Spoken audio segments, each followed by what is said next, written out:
Good morning, everybody. I'm Jen. I found some new things to chat about. Your feedback would be most welcome.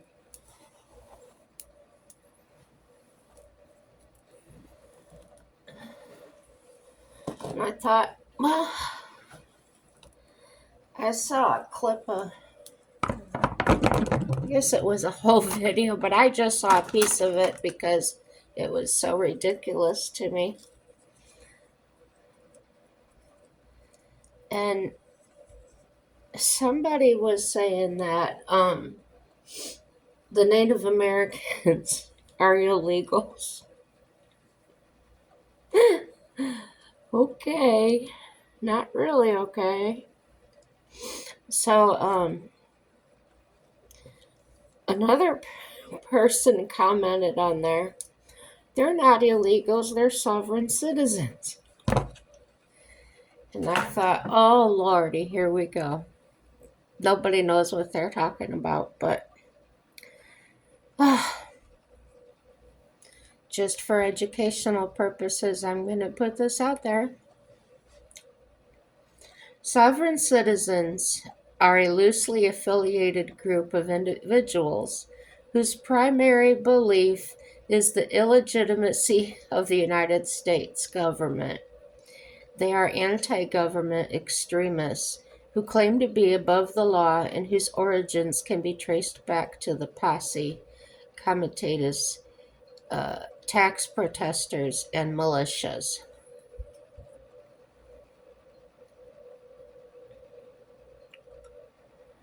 That's a good overview. Let's see what else they say.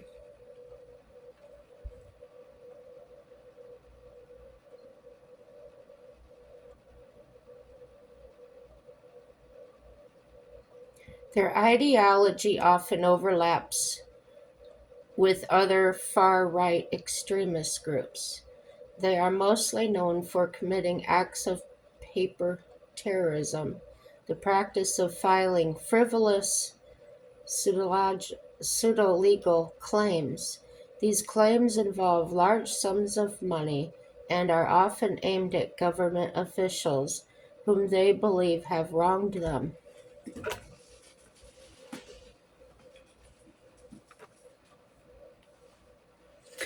Most concerning are the sovereign citizens who have committed violent acts.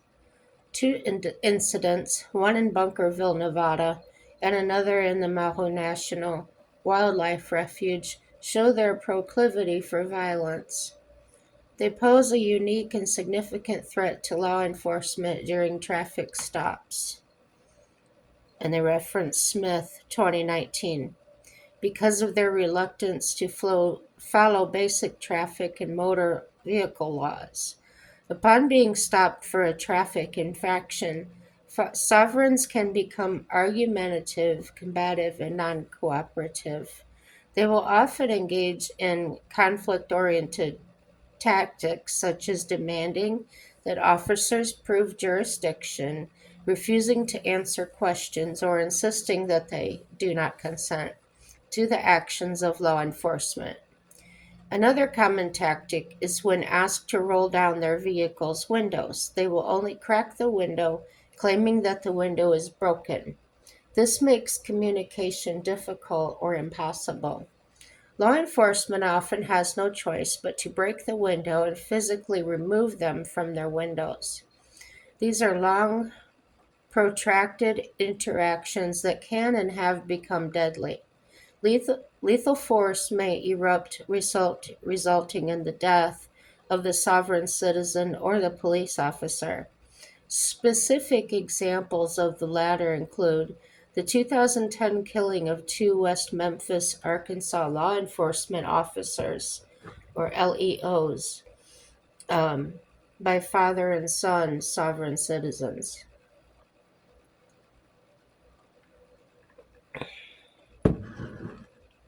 Sorry about the way I'm talking. I bit my tongue yesterday. It's pretty sore. So, another sovereign citizen shot and killed a California Highway Patrol, or CHP, officer after being pulled over for an obstructed license plate. And you can see KPIX 2013. Despite the problems and threats posed, the sovereign citizen literature base remains quite limited. The primary goal of this research is to provide a narrative review of the literature, to summarize what is known to date, and to review the violence aimed at law enforcement by sovereign citizens. This work will not focus on sovereign citizen beliefs and ideology, as that has been extensively described elsewhere. And they reference Berger, that's Berger, 2016, Parker, 2014, and Sarteshi, 2020. Sarteshi spelled Sarteshi. Excuse me. Finally, implications of the current state of affairs and suggestions for future areas of research are included. Okay. Prevalence and definitions. Accurate prevalence rates of sovereign citizens are difficult to ascertain, largely due to the lack of government data. Quote, watchdog organizations and education centers have seemingly been filling in the gaps, most notably the Anti-Defamation League, or the ADL, the Southern Poverty Law Center, the SPLC, the Program on Extremism at George Washington University, and the National Consortium for the Study of Terrorism and Responses to Terrorism, also called START, headquartered at the University of Maryland. These groups have been tracking sovereign citizens for many years. A 2020 START research brief estimated that approximately 30% of all far-right extremists in their profiles of individual radicalization in the United States PIRUS database are or were members of the sovereign citizen movement, anti-government militias, and or express anti-government views. And you can see Jensen, Yates, and Kane, spelled Kane, 2020, page 2.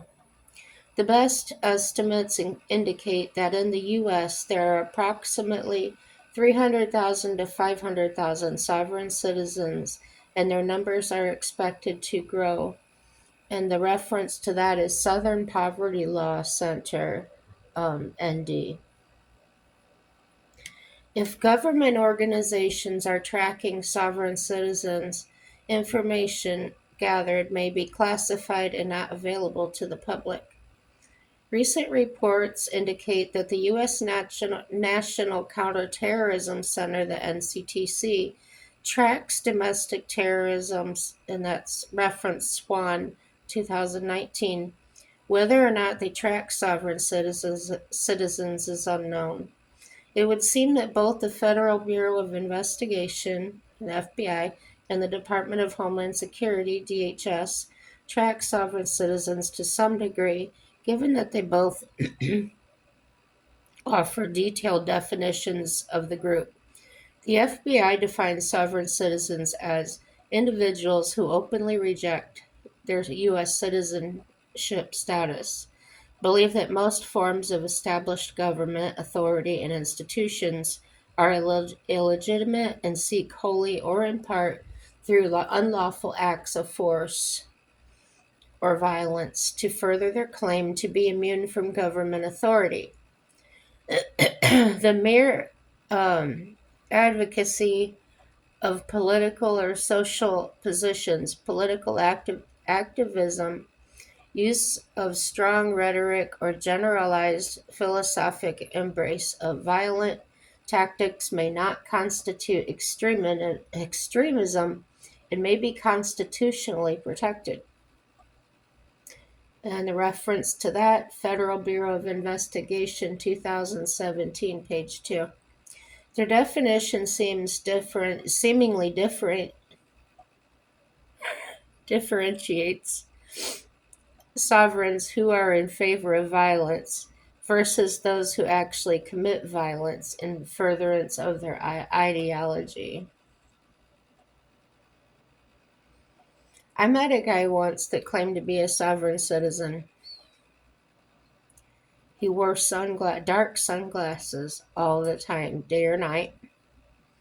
Never saw him with anybody else. He was a loner, but very strange.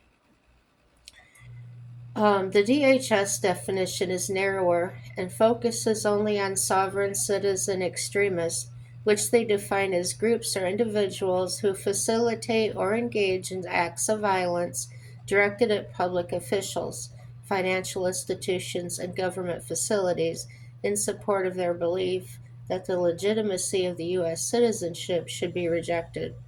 Almost all forms of established government, authority, and institutions are illegitimate and that they are immune from federal, state, and local laws.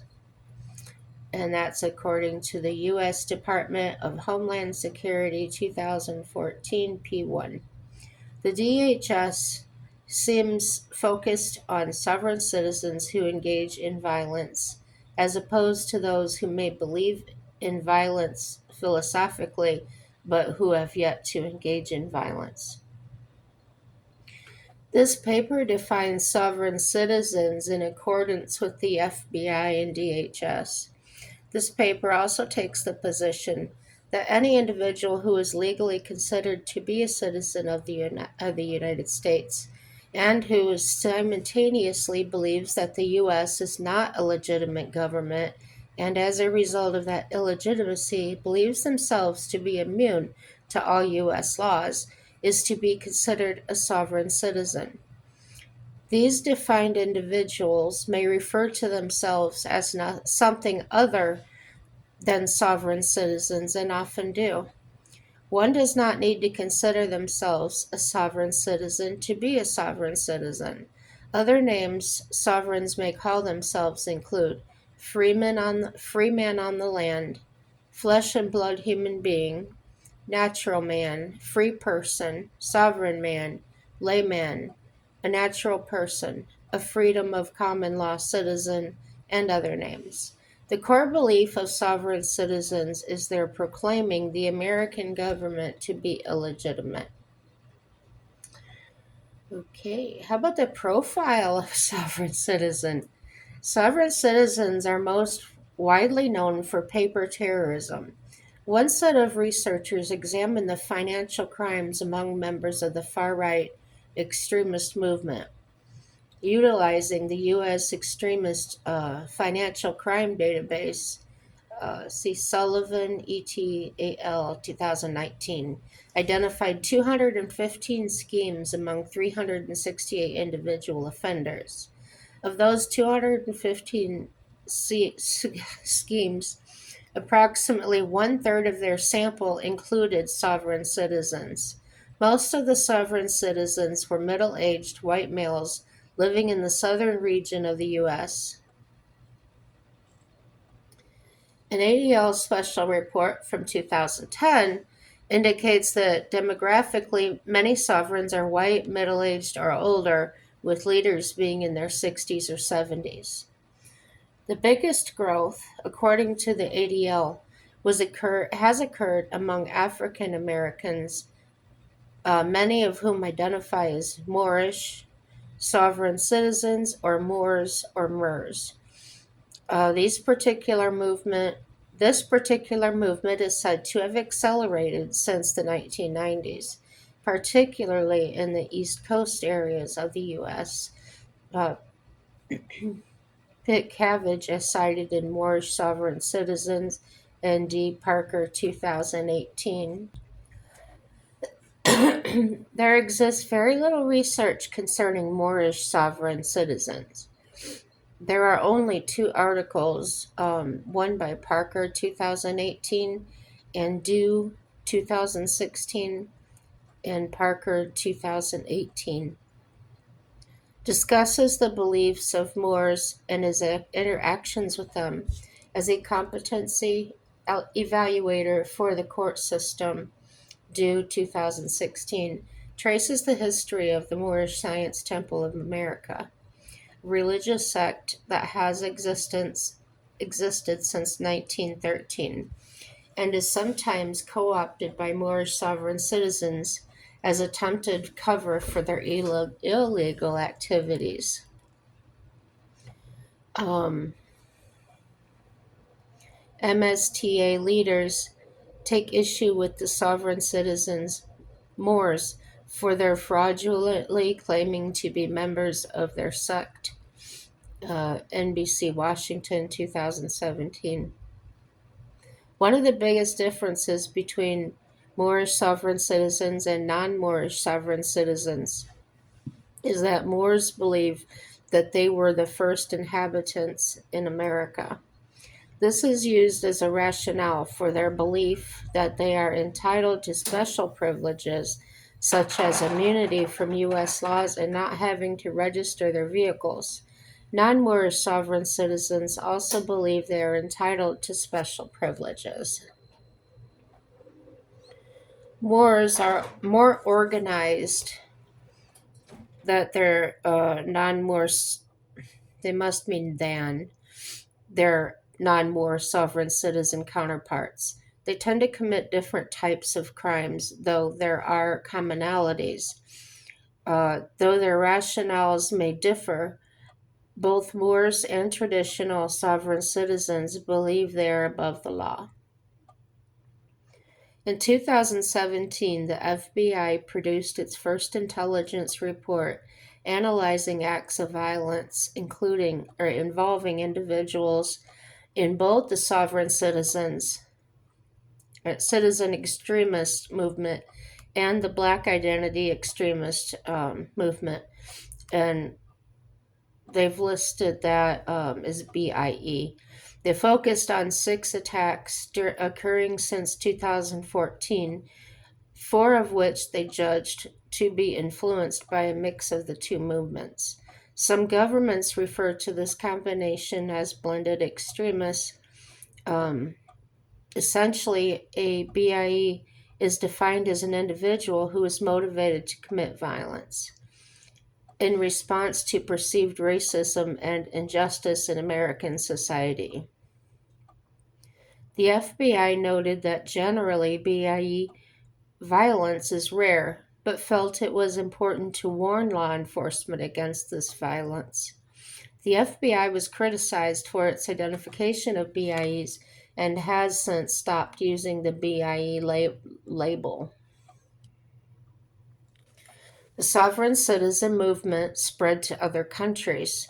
Though the focus of this article concerns sovereign citizens in the United States, it is important to acknowledge there's a little boy outside my window. He couldn't have been but 3 feet tall. Lost my place. Sovereign citizens have been tracked in Canada, United Kingdom, Scotland, Republic of Ireland, Northern Ireland, New Zealand, and South Africa. More recently, there is evidence that the sovereign citizen movement is present in several other countries. In Australia, for instance, a leaked 2015 counterterrorism report indicated that there were approximately 300 sovereign citizens in New South Wales, and that they should be considered a potential terrorist threat. Sovereigns in Australia, much like in Canada, call themselves free man on the land, and a number of political candidates have made claims and have utilized tactics seemingly consistent with the sovereign citizen movement. In June 2020, 4 members of a sovereign group, New Australia, broke into a historic courthouse and took up residence. Social media posts indicated that their goal was to establish themselves as the proper governing body of law for Western Australia. In another example involving Australia, Mark Patelik, a well known sovereign citizen, and his wife were running a Facebook group crusading against a new rule mandating flu vaccines for those who were visiting individuals in aged care homes. The couple was selling an online service that charges a fee to add their name to a form letter titled Vaccine Non-Consent Document Creator to be sent to Australian officials. In addition,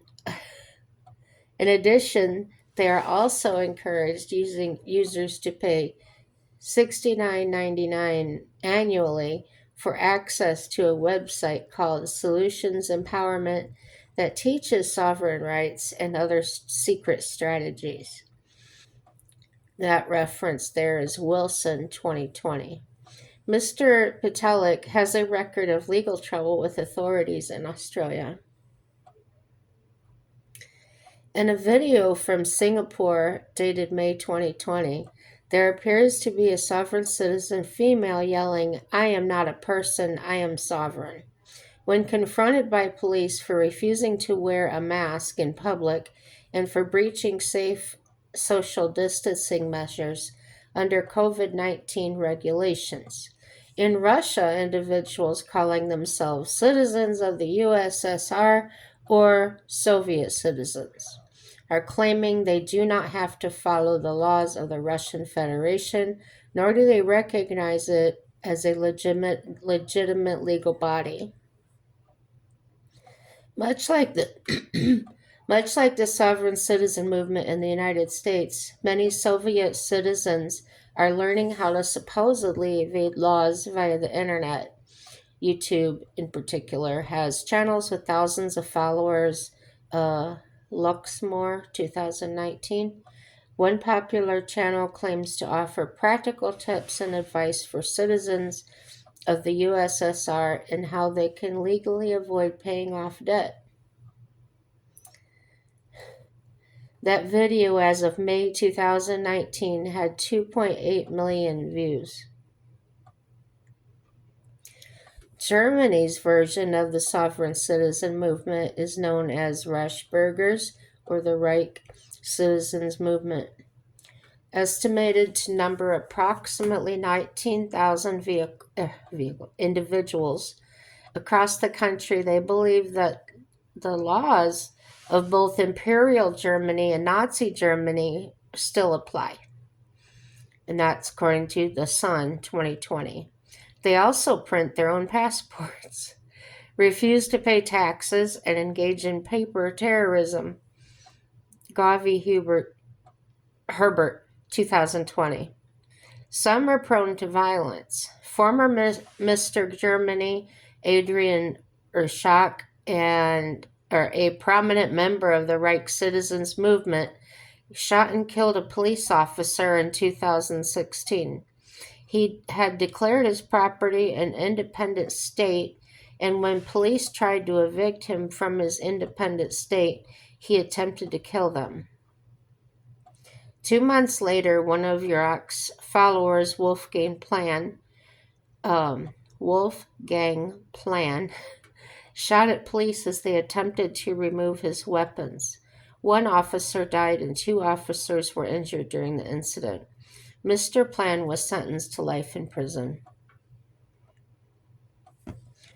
One exceptional Reichsbürger case is that Peter Pitzek. He refers to himself as the King of Germany and claims dominion over 1,300 subjects. He was able to convince dozens of individuals to live on a compound in Wittenberg, Germany. They all gave him money, some their entire life savings. He amassed millions of dollars. He opened his own bank and was collecting deposits until German authorities shut it down. Upon an investigation, the authorities were only able to locate a small amount of the money on his property. Investigators concluded that the self proclaimed King of Germany had spent most of the money on himself in the form of travel, cars, and real estate. The rest, they estimated, had been laundered through a network of companies and then hidden in countries that lacked extradition treaties with Germany. He went to trial and was convicted. None of the money was ever recovered. After about a year in prison, an appeals court overturned his conviction. No longer incarcerated, he has since acquired new money making adventures. More than 70 companies, for a fee, have incorporated in his kingdom. Much like in Australia, members of the far right political establishment in Germany have been adopting some of the language of the Reichsbürger movement, suggesting that these ideas have gone mainstream. German authorities have been trying to crack down on the illegal activities of the Reichsbürgers, but only with limited success.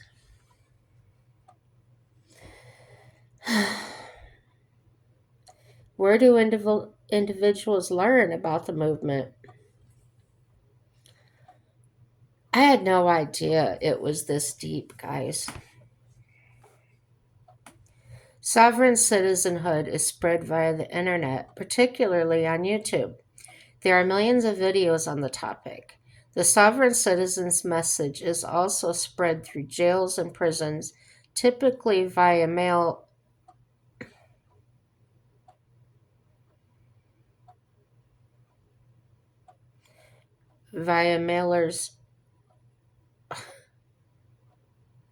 That sounded like one word. VIA, mailers and word of mouth. The Marshall Project described a sovereign citizen scheme operating in prisons. Legitimate sounding companies claim that the U.S. government is holding all prisoners for financial reasons and that for an initial fee of $4,000, they will initiate a bond process that will ultimately earn a prisoner their freedom. Bond process, also known as straw man, redemption, or accepted for value schemes, involve the use of fraudulent financial documents that appear legitimate. Many unsuspecting victims find that out after the fact, so that the bond process is simply an illegitimate money-making scheme. A number of high-profile individuals have attempted to use sovereign citizen strategies in courts, but none have been successful. One example is Jared Fogle, the former spokesman for the Subway sandwich restaurant chain, who declared himself a sovereign citizen in court filings. In one instance, he was attempting to correct an error regarding subject matter jurisdiction, essentially questioning the court's authority to render a verdict. Mr. Vogel pled guilty in 2015 for receiving child pornography and for traveling and attempting to elicit sexual conduct with a minor. He was sentenced to 15 years in federal prison. All of his sovereign citizen arguments have been deemed frivolous and rejected by the court. Do you know any people that are sovereign? Well, this doesn't relate to Native Americans, as that lady was claiming. Oh.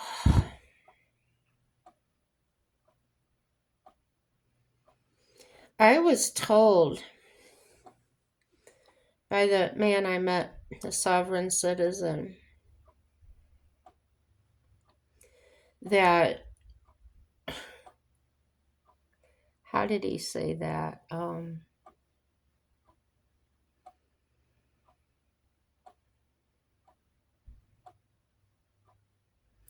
No identification, no social security,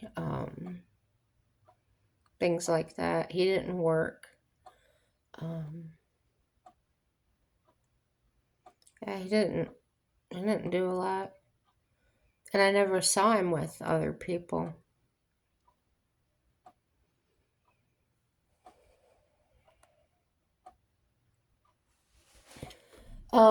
Intellectually, I can understand where they're coming from. I can understand their reasons. Um, but like many other things that people do, um, the way they go about it is usually um, not in a practical way, but I don't know what to call it. I hate to use the word diluted because I don't think that's quite right. Um,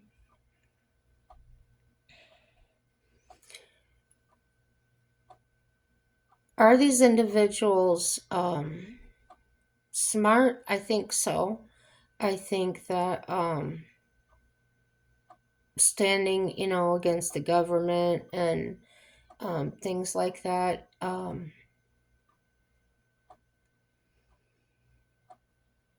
they have the right to do that, but they don't have the right to kill people. Saying law enforcement is the enemy.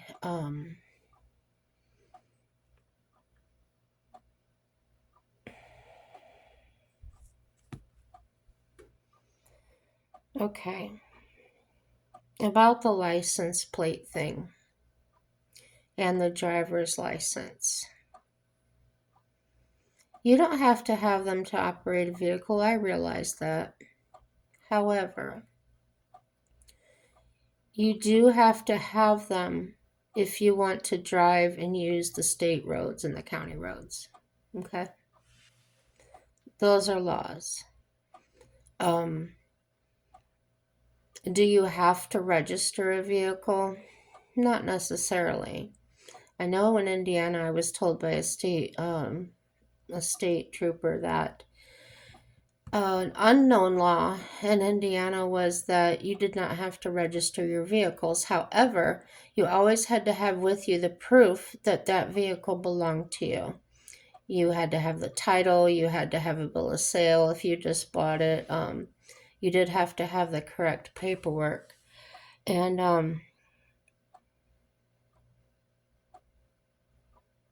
I had something similar like that happen to me. I had just bought a van from an individual, and I was driving it to a job, and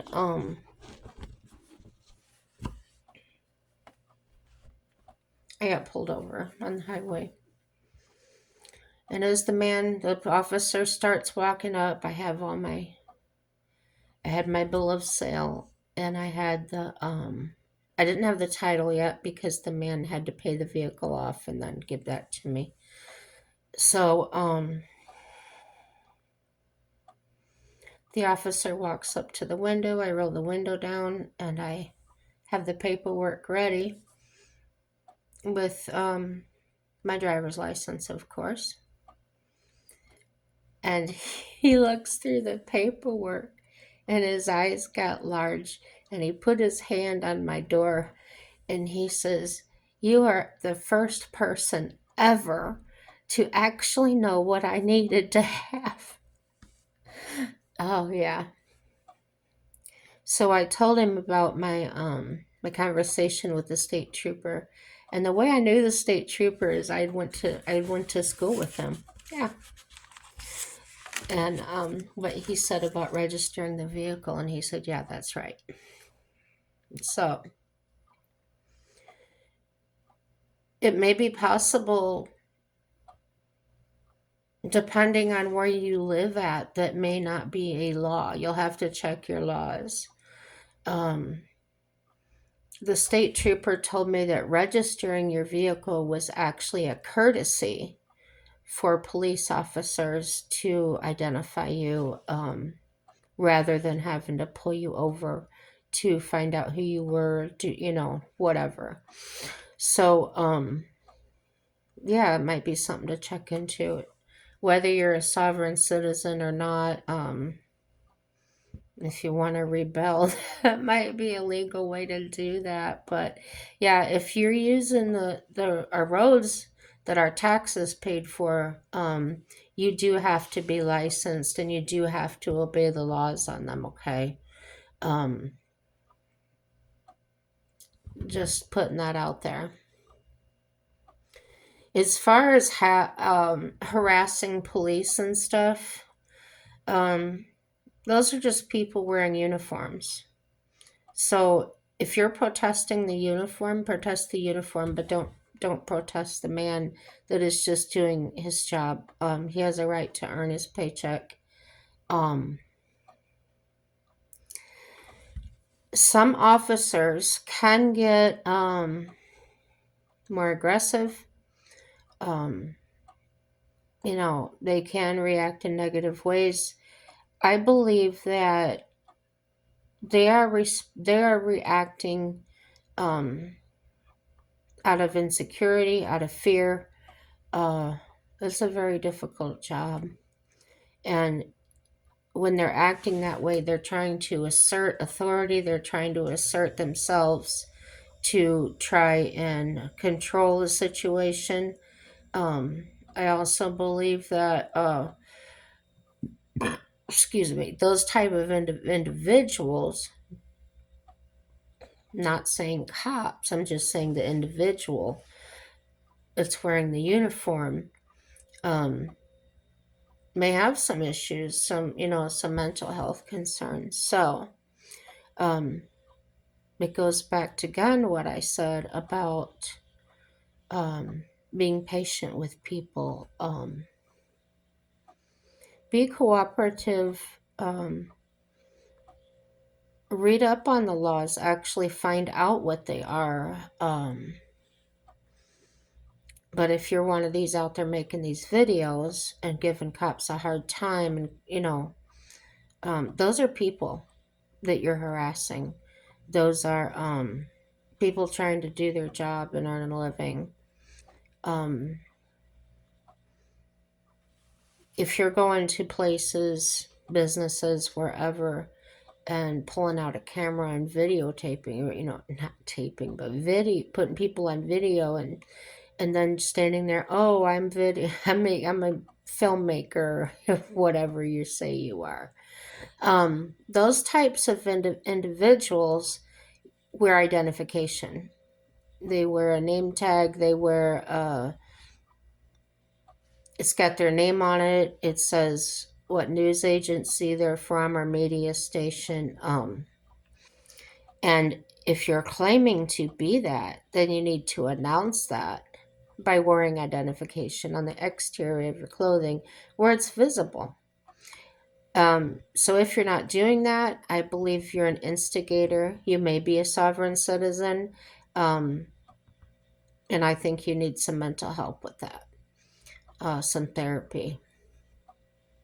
Because going out purposely to get these reactions, these negative reactions, and saying, oh, it's my right and everything like that, well, it may be, but you're using it in an unproductive way to harass others. So, yes, you have your rights, but it does not give you the right to involve other people that do not want to participate. So, along that note, there is a part of this that talks about mental health. And it says, for those unfamiliar with sovereign citizens, their behavior can seem odd, bizarre, confusing, and seemingly indicative of mental illness. This may explain why judges, after dealing with their disruptive behavior in the courtroom, frequently request mental health evaluations to determine competency. In the literature, there are four studies to date regarding the mental health of sovereign citizens and their fitness to stand trial.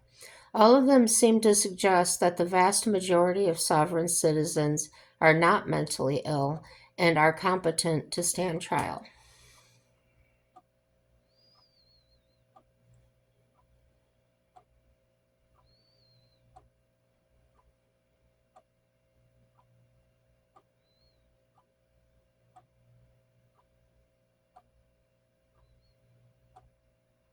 Checking out the article here. It is a good article. They don't do a lot of repeating of things like some other articles I've read.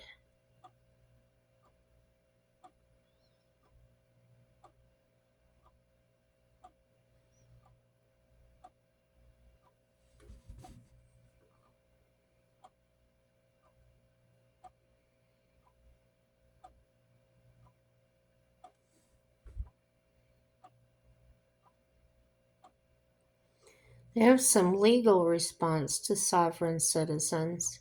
A good deal of information about sovereign citizens was found in legal review articles. 4 legal articles were identified through this review. Perhaps one of the most cited articles in U.S. legal opinions was by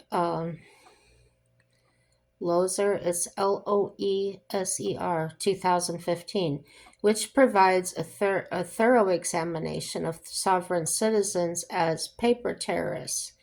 The problems they cause in the courtroom and the danger they pose to public officials.